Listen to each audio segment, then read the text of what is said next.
복음의 능력이라고 제목을 정하고 누가복음 5장 34절부터 39절 말씀에 있는 그 말씀의 비유를 보도록 하겠습니다. 세 개의 비유가 있는데 그걸 복음의 능력이라는 것으로 같이 봅니다. 그럼 우리 다 같이 한 목소리를 합독하겠습니다. 누가복음 5장 34절부터 39절 말씀 합독하겠습니다.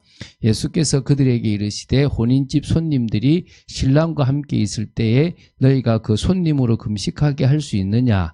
그러나 그날에 이르러 그들이 신랑을 빼앗기리니 그날에는 금식할 것이니라.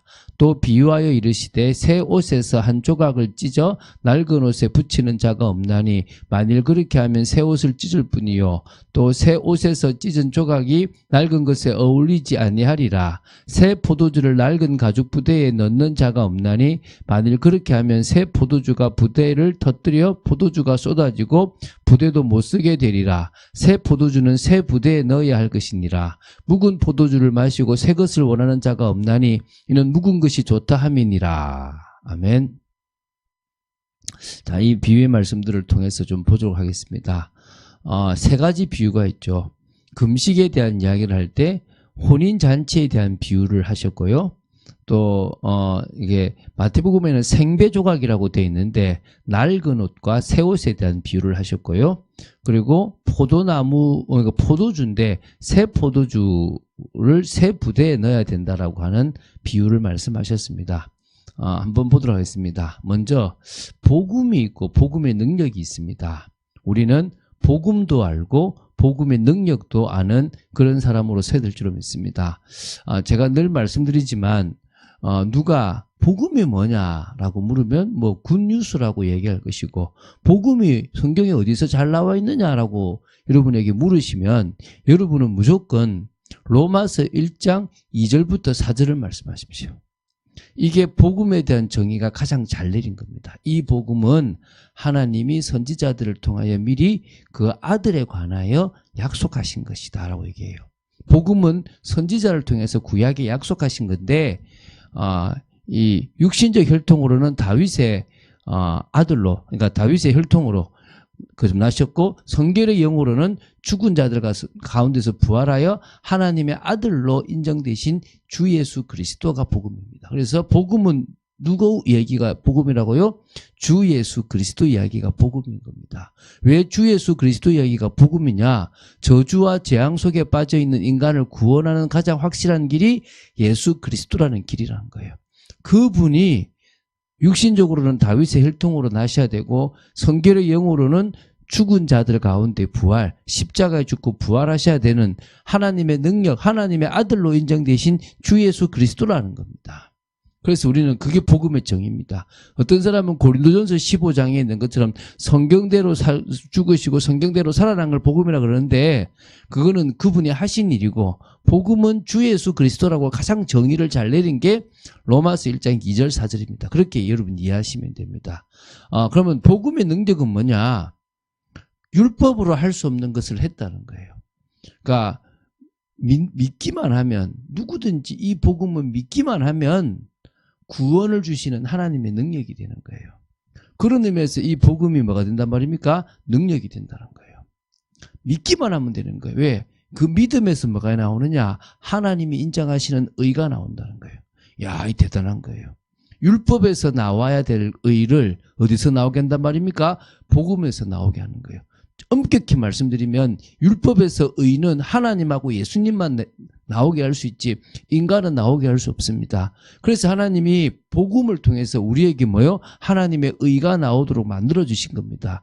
그래서 믿음으로 믿음에 이른다. 시작도 믿음이고 끝도 믿음이라는 거예요. 그래서 오직 의는 믿음 아니고는 살아갈 수가 없다라는 것입니다. 자, 그러면요. 이런 복음과 복음의 능력을 안다 그러면 우리는 유대교를 좀 다르게 생각해 봐야 되는 거예요. 여러분, 유대교가 어떤 종교입니까? 원래 유대교가 아니에요. 하나님이 당신의 백성, 당신의 사람으로 택한 민족이 유대인이에요. 그럼 유대인은 사실은 유대교라고 하는 종교가 아니라 그냥 하나님을 섬기는 민족이었어요. 근데 이게 포로로 갔다가 귀환하고 이러는 중에 많은 핍박 중에서 스스로 더 종교성을 강화시키면서 종교화돼 버린 거예요. 성전을 중심으로 성전을 지켜야 된다라고 하는 사람들이 사두개파를 만들어버리고 세상과 분리해야 된다라고 하면서 분리된이라는 의미의 바리새라는 의미를 가지고 말씀을 철저히 지키자라고 하는 바리새파가 나와버렸고요.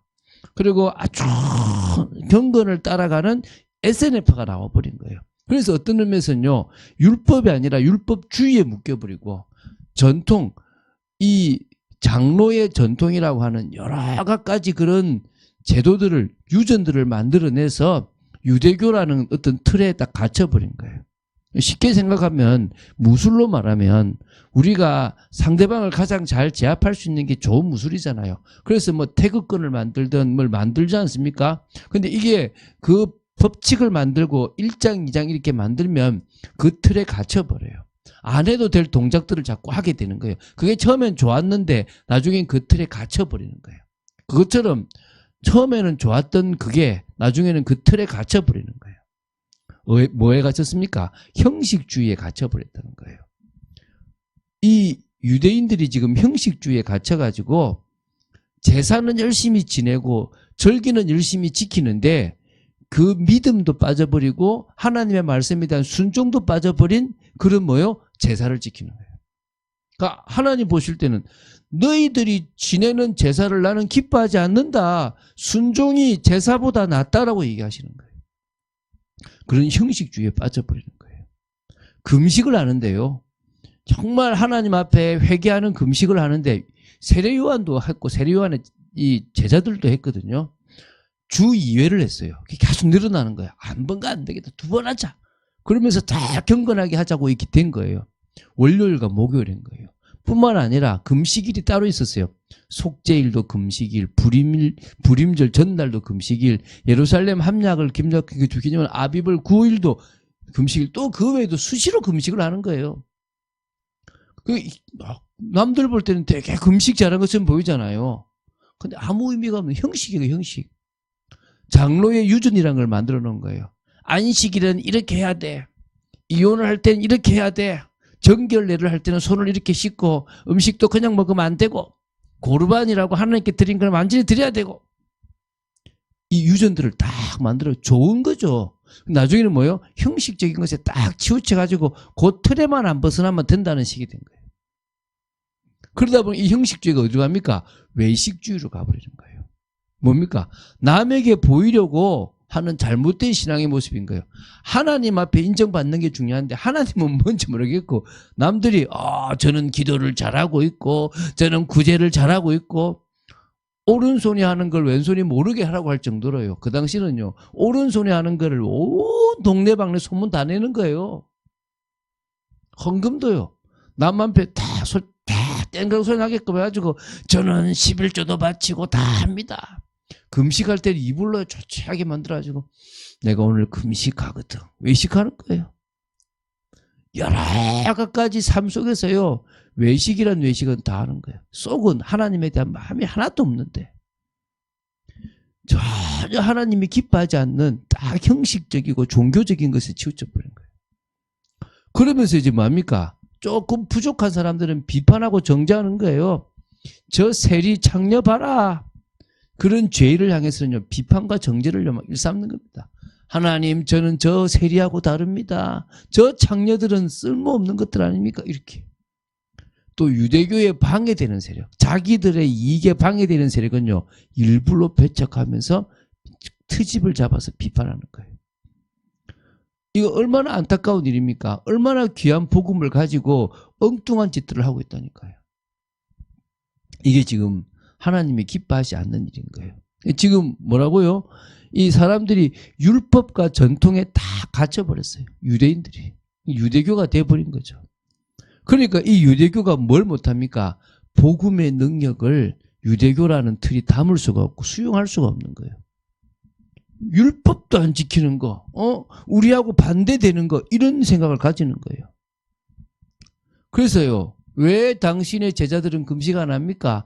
마태복음에 보면요, 세례 요한의 제자들도 와가지고 왜 당신의 제자들은 금식 안 하냐라고 얘기하는 거예요.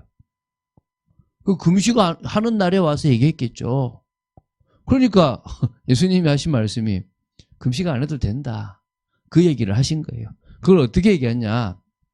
복음의 능력은 구원의 기쁨이다. 혼인잔치와 같은 구원의 기쁨이다. 너희들이 그 구원의 기쁨인 메시아를 제대로 만나기 전에는 그 메시아가 오기 전에 금식도 하고 깨어있는 거 하고 회개도 해야 되지만 복음이신 그리스도를 만났다. 그럼 왜 금식하냐? 그래서 어떤 의미에서요. 내 신랑이 있다는 것은요. 그 당시도 금식 기간이 있다고 하더라도요. 결혼식 하면 일주일 동안 축제를 하거든요. 그거를 가지고 비유를 들었어요. 야, 혼인잔치 할 때 금식하냐? 신랑이 지금 와 있는데 금식하냐? 안 한다. 너희들은 나를 믿어서 구원의 기쁨이 있는데 금식할 필요가 있다 없다? 없다. 그런데 그 기쁨을 모르는, 구원의 기쁨을 모르는 유대교는 늘 금식, 보이기 위한 금식. 그래서요, 여러분, 예수 그리스도 안에 있는 구원의 축복을 누려야 됩니다. 성령이 우리 속에 오심으로 우리의 신분과 권세를 바꾸신 엄청난 그 구원의 비밀 축복들을 누려야 될 줄 믿습니다. 그래서 그리스도를 믿으면요, 해방과 자유함, 우리는 정말 큰 축복들을 누리거든요. 두 번째요. 여러분, 이제 예수님이 또 두 번째 비유를 들었어요. 헌옷이 있고 새 옷이 있다. 근데 헌옷이 낡았다고 해서 그 낡은 부분을 좋은 새 옷을 잘라가지고 붙이지는 않지 않냐. 그렇잖아요. 여러분, 헌옷이 있고 새 옷이 있습니다. 그럼 여러분 뭐 입을 겁니까? 새 옷 입잖아요. 근데 이거를요, 또 조각이 만약에 있다 치자, 생배 조각이. 그럼 생배 조각을 낡은 옷에 붙이잖아요. 그 마태복음에 나오거든요. 이 생배 조각이 낡은 옷을 땡겨버리는 거예요. 그래서 더 찢어져 버려요. 그 한마디로 이거는 뭘 얘기합니까? 새 옷과 같은 새 가르침, 복음의 능력을 유대교라고 하는 그 조직이나 그릇은 담을 수가 없다라는 거예요. 새 은혜를 드러낼 수 없는 낡은 옷과 같은 게 유대교의 교리인 거예요. 유대교라는 것은 새 옷처럼 하나님의 능력을 드러내는, 새 은혜를 드러내는 그 비밀은 할 수가 없다는 거예요. 그러니까 너희들은 새 옷을 입을래? 낡은 옷에 매여 있을래? 복음의 능력도 드러내지 못하고 율법의 본질도 드러내지 못하는 결과가 나온다. 이게 무슨 말입니까? 낡은 옷에다가 새 옷을 갖다 붙이면, 다시 말하면 유대교와 복음의 능력을 합쳐놓으면 유대교의 그 복음의 비밀인 복음의 능력도 안 드러나고 원래 율법의 참음인 사랑의 그 본질도 드러나지 않는 이상한 게 되어버린다는 거예요. 이걸 지금 예수님께서 비유로, 야, 낡은 옷에다가 새 옷을 일부 찢어가지고 새 옷도 망치고 낡은 옷도 망치지 않는다.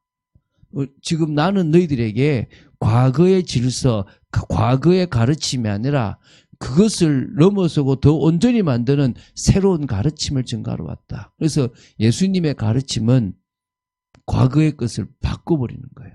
여러분, 더 이상 우리가 율법을 지키지 않아도 되는 거예요. 우리는 더 이상 제사를 지내지 않아도 되는 거예요.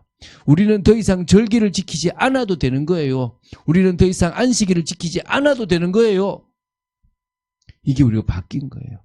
우리는 성전을 만들어서 그 성전에 날마다 가야, 그것도 제사장이 있어야 되는 게 아니라 성전이신 예수 그리스도께서 성령을 우리에게 와버리셨고 우리는 제사장 없이 내가 만인 제사장으로 갈 수 있는 거예요. 여러분, 다시 말씀드리는데 목사와 평신도를 나누는 건 잘못됐습니다. 그건 잘못된 거예요.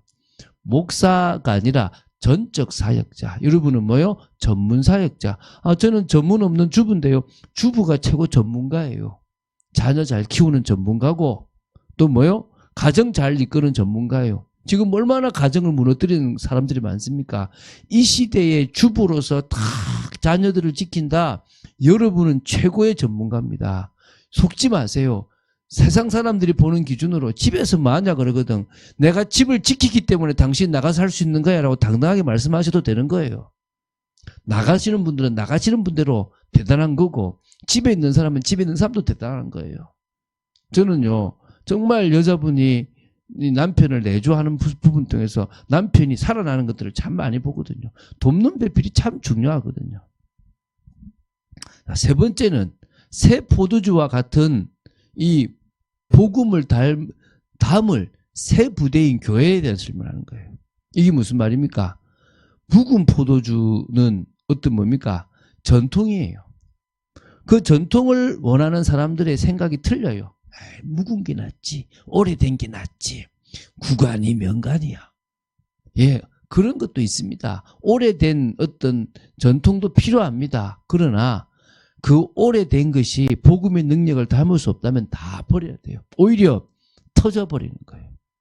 해체될 수밖에 없는 거예요. 하나님은 그걸 깨부숴버린 거예요. 넘어뜨려버린 거예요. 새 포도주는 새 부대에 담아야 되는 거다.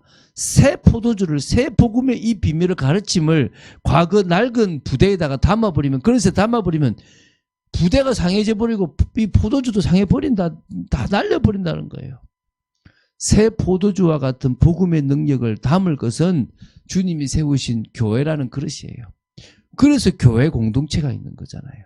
이 교회 공동체가 진정으로 새 부대예요. 뭐를 담을 수 있느냐? 주님의 그 복음의 능력을 담고 저 땅끝까지 증가할 수 있는 그런 그릇이라는 거예요. 절대 다시 전통처럼, 유전처럼, 유대교처럼 변질돼 버리면 안 될, 주님 오실 때까지 끝까지 주님의 사명을 감당할 교회가 돼야 되는 거예요. 자, 이제 시간이 많이 지났으니까 빨리 보겠습니다. 하나님께서는요, 처음부터 계획하신 게 있습니다. 그게 뭡니까? 그게 복음이에요. 하나님은 창세전부터 계획하셨고, 인간이 딱 범죄하는 순간부터 그걸 말씀하셨어요. 그게 뭡니까? 창세기 3장 15절, 여자의 후손. 너희들이 범죄했으니까 내가 여자의 후손을 보내줄게라고 바로 말씀하셨어요. 원시복음이라고 얘기하죠.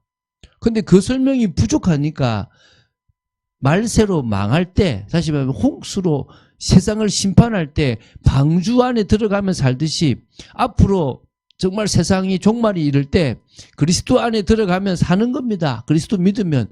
그 방주를 가지고 또 설명하셨어요. 창세기 22장에는요. 이삭이 죽어야 되는 것 대신에 누가 죽습니까? 순양이 죽어요. 우리가 죽어야 되는 것 대신에 예수 그리스도가 죽어요. 그 복음을 설명하셨어요. 유월절에 피 바르는, 그때 유월을 합니다.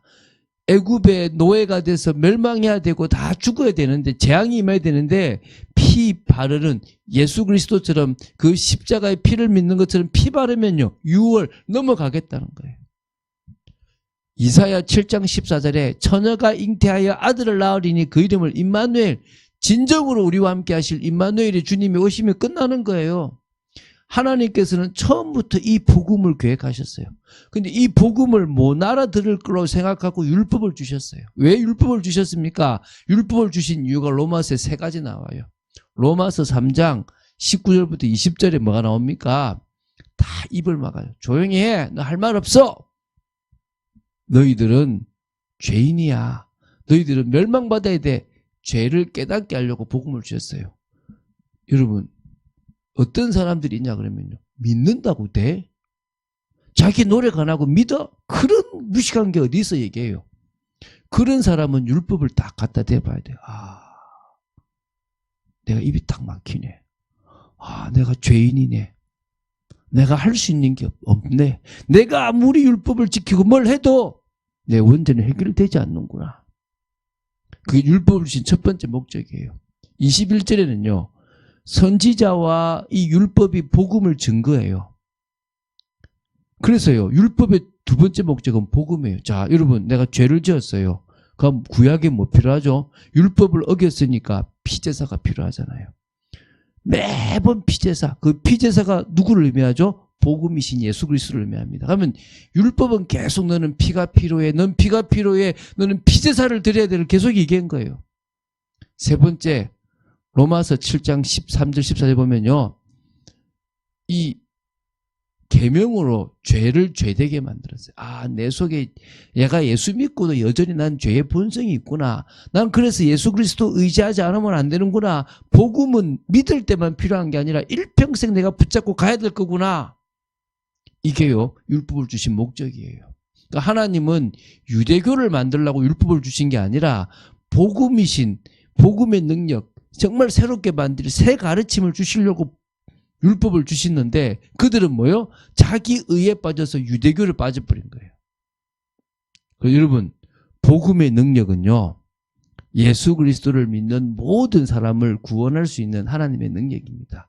유대인이든 헬라이든 상관없이 믿기만 하면 구원받습니다. 할렐루야. 이걸 처음부터 계획하셨어요. 이걸 처음부터 하나님이 정하신 거예요. 여러분, 이 복음은요, 종교가 될 수 없어요. 복음이 종교가 되는 거는 복음이 사라져 버리는 거예요. 복음은요, 생명 자체예요. 사람들이 이 복음을 다시 종교로 만든다니까요. 그럼 복음이 사라지는 거예요. 그럼 뭐가 남아요? 형식만 남고 외식만 남고 또 종교적인 어떤 의식만 남아서 남을 비판하고 정죄하는 것만 남아버린다니까요. 여러분, 절대 복음은 종교가 될 수가 없어요. 복음은 생명 그 자체입니다. 복음이신 예수님을 모셨다, 생명을 모신 거예요. 살아있는 겁니다. 여러분, 이게 얼마나 능력입니까? 그래서 이 세 가지 비유, 무슨 비유요? 금식에 대해서 얘기하면서 혼인잔치 비유를 들어가지고 또 이 낡은 옷과 새 옷의 이야기를 하면서 새 포도주를 새 부대에 담아야 되는 비유를 통해서 복음의 능력을 설명하신 겁니다. 그 능력을 아는 여러분 되시기를 주 예수 그리스도 이름으로 축원드립니다. 주는 그리스도시요 살아계신 하나님의 아들이심을 고백합니다. 이 수요일에 저희들이 또 시간을 내서 주님 앞에 말씀을 나눕니다. 이 비유를 봐갑니다. 짧은 비유부터 긴 비유들을 계속 봐나갈 건데 지금 첫 시작드린 이런 비유들부터 깊이 있는 비유들까지 보면서 주님께서 우리에게 말씀하시고자 하는 복음과 복음의 능력을 깊이 사실적으로 이해하는 저희들 되도록 지켜 주시옵소서. 주 예수 그리스도 이름으로 기도드립니다. 아멘.